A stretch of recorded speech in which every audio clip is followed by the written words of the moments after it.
YouTube, what's going on? Welcome back to Boxing with Chris. If it's your first time here, make sure you like, comment, and subscribe because I'm back. You know when I'm back, I gotta talk that boxing. I'm back in the office, as you can see. Canelo Alvarez, super middleweight, undisputed champion of the world. We know last we seen him in bout. I was there covering the whole fight week in Las Vegas for him and Jaime Munguia.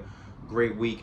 But we gotta jump into the obvious, man. So we know about 3 to 4 days after the fight, talking about maybe like around May 10th. The IBF said that he has to go into purse bid with William Scull. They expedited the purse bid, but now they delayed the purse bid, if I'm not mistaken, for June 18th, somewhere around the time. I kind of don't have the exact same date, but that's nevertheless. So Canelo Alvarez, let's be real, William Scull would not sell anywhere. It wouldn't sell here in New York. It wouldn't sell in Las Vegas. It would not even sell probably only in Mexico, because obviously Canelo's only fought there. Other than John Ryder, he hasn't fought there in years. So let's be realistic. Canelo Alvarez, I'm a big fan. Anybody knows I'm a big fan. But one thing about me, I got to keep it 8 more than 92 because that's what I do. What's the holdup, my brother, with David Benavidez? Guy's been the official mandatory for about 2 years now. Late 2021, early 2022, I was one of the guys that saying David Benavidez wasn't ready.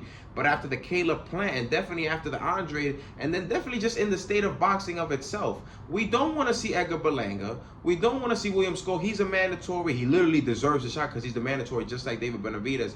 But we have to be real. You cannot command $200 million for nobodies. Terrence Crawford, good fight. Don't get me wrong. Great fighter. Shout out to Bud. But the way I feel is, he's the only guy we really want you to fight. You got some of those people that want you to fight Terrence Crawford. I personally wouldn't mind, but I'm not begging for it. If the Terrence Crawford fight never happens, I don't think I'll lose sleep over it. But we need this David Benavidez fight. The world needs this David Benavidez fight. Tank and Ryan did the numbers they did because you gave the fans the fight, and the fight didn't sizzle out. Nobody took a loss or had bad performances along the way or any catastrophic things out of the ring. Unlike, Spence Crawford of that sort.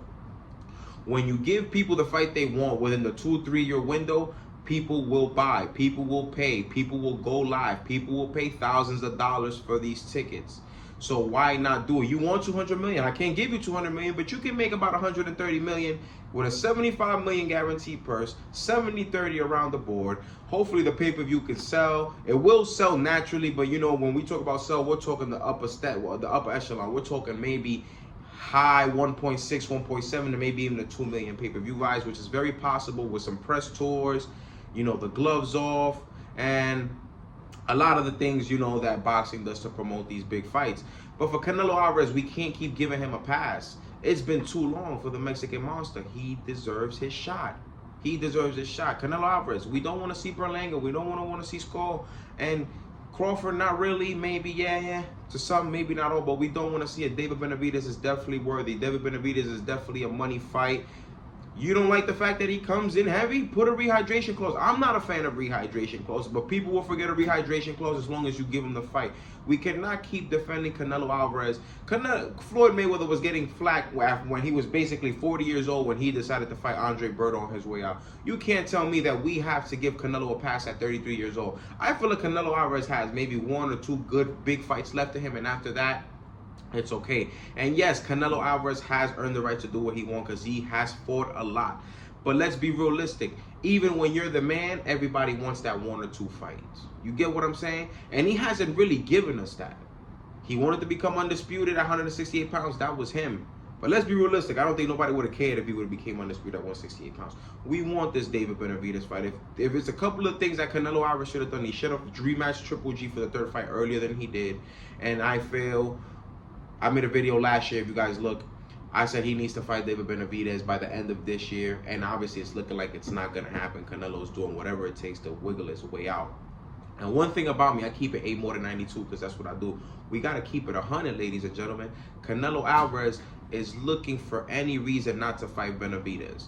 And it's not right. It's not right at all. David Benavidez deserves a shot. I'm a big Canelo fan, but he's going out bad. And let's be real, he doesn't have a lot of options. There's not a lot of fighters people really want him to watch. If he fights David Benavidez, win, lose, or draw, then he can go to do whatever he wants. He still has the right to do whatever he wants. Don't get me wrong, he's accomplished a lot. He's been in the game 17 years. But I feel like the fans deserve this. The fans, we've been supporting you for years. You know, his pay-per-view numbers are going down. He got 50 million to fight Charlo with 700,000 pay-per-view buys. Then he had to take 35 million for Munguia for 520,000 pay-per-view buys. The numbers are going to keep decreasing because people will not be sold and promoters will not be giving you this big money anymore, Canelo Alvarez. So please, if you're a man of the people, I ask you to fight David Benavidez. Hopefully we get this fight, ladies and gentlemen. If we don't, we don't. But we definitely need this fight for the people, for the culture, for the community, and just to put boxing back on top. Ladies and gentlemen, let me know what you guys think in the comment section below. It's your boy Chris. You know what to do. I keep it 8 more than 92. And I'm going to see y'all soon. Peace.